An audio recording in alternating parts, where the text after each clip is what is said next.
मेरो प्रतिस्पर्धा म आफैसँग हो। म आफैलाई जित्नु छ। हिजोभन्दा केही आज सकारात्मक गर्नु छ। बितेका समयभन्दा आउने पल र बाँचिरहेको समयलाई थप सुन्दर बनाउनु छ।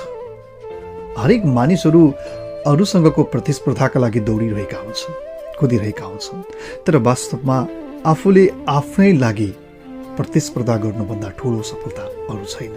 किनकि तपाईँ हिजोभन्दा आज र आजभन्दा भोलि केही सकारात्मक बन्न चाहनुहुन्छ अथवा केही आफूले बाँच्दै गरेको समयलाई सकारात्मक बनाउन चाहनुहुन्छ, सुन्दर बनाउन चाहनुहुन्छ भने अरू कसैसँगको प्रतिस्पर्धा हुँदै होइन।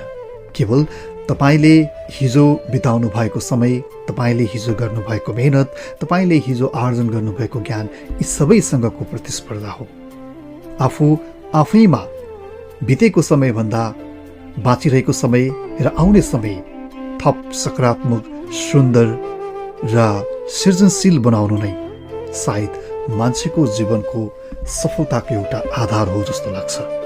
किनकि अरूसँगको प्रतिस्पर्धा त त्यो कहिले अन्त्य हुँदै हुँदैन र अरूसँगको प्रतिस्पर्धाले तपाईँलाई कहिले सक्षम बनाउँदैन।